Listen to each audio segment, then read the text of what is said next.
আপনাদের এলাকার সন্তান, তারা বংশ পরস্পরায়, তারা এই এলাকার, এই যে ইশরাক, শুধু ইশরাক না, ইশরাকের বাবা মরহুম সাদেক হোসেন খোকা, উনিও এই এলাকার মানুষের জন্য কাজ করেছিলেন, এলাকার মানুষের উন্নয়নের জন্য উনি কাজ করেছেন।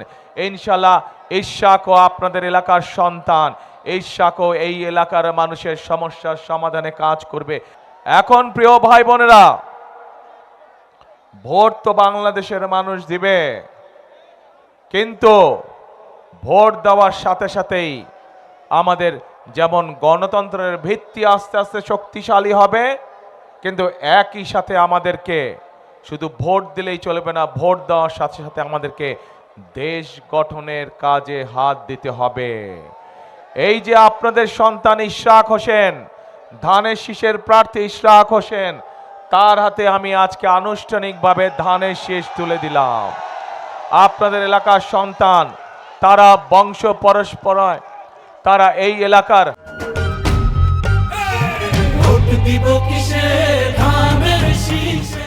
এই যে ইশরাক, শুধু ইশরাক না, ইশরাকের বাবা মরহুম সাদেক হোসেন খোকা, উনিও এই এলাকার মানুষের জন্য কাজ করেছিলেন, এলাকার মানুষের উন্নয়নের জন্য উনি কাজ করেছেন।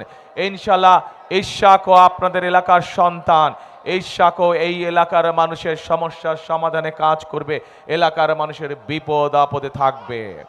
এই যে ইশরাক একটু আগে তার বক্তব্যে বলল যে এই এলাকায় মানুষের হাসপাতাল প্রয়োজন, সরকারি হাসপাতাল প্রয়োজন। যেই হাসপাতালটি আছে এটি প্রতুল না, এটাকে আরো বড় করতে হবে।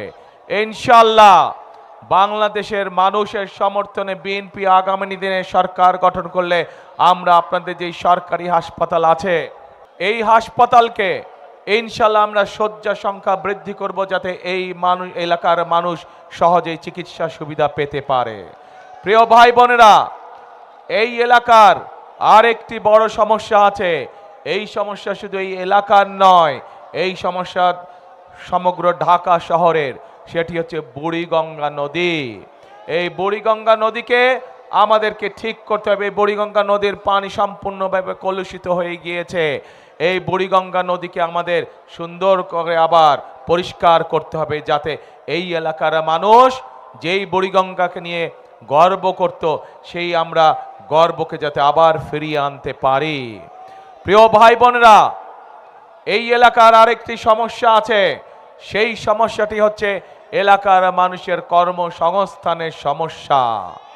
আমরা সিদ্ধান্ত গ্রহণ করেছি যে ইনশাল্লাহ বিএনপি সরকার গঠন করলে ঢাকা শহর সহ যেখানে যেখানে বাংলাদেশের যেই বিষয়ে বিশেষজ্ঞ আছে, সেখানে সেই অঞ্চলের উপযুক্ত করে ইনশাল্লাহ আমরা শিল্প কারখানা গড়ে তুলব, যাতে করে সেই এলাকার মানুষেরা, সেই এলাকার যুবকরা, সেই এলাকার তরুণরা, সেই এলাকার মেয়েরা সেখানে কর্মসংস্থানের ব্যবস্থা করতে পারে।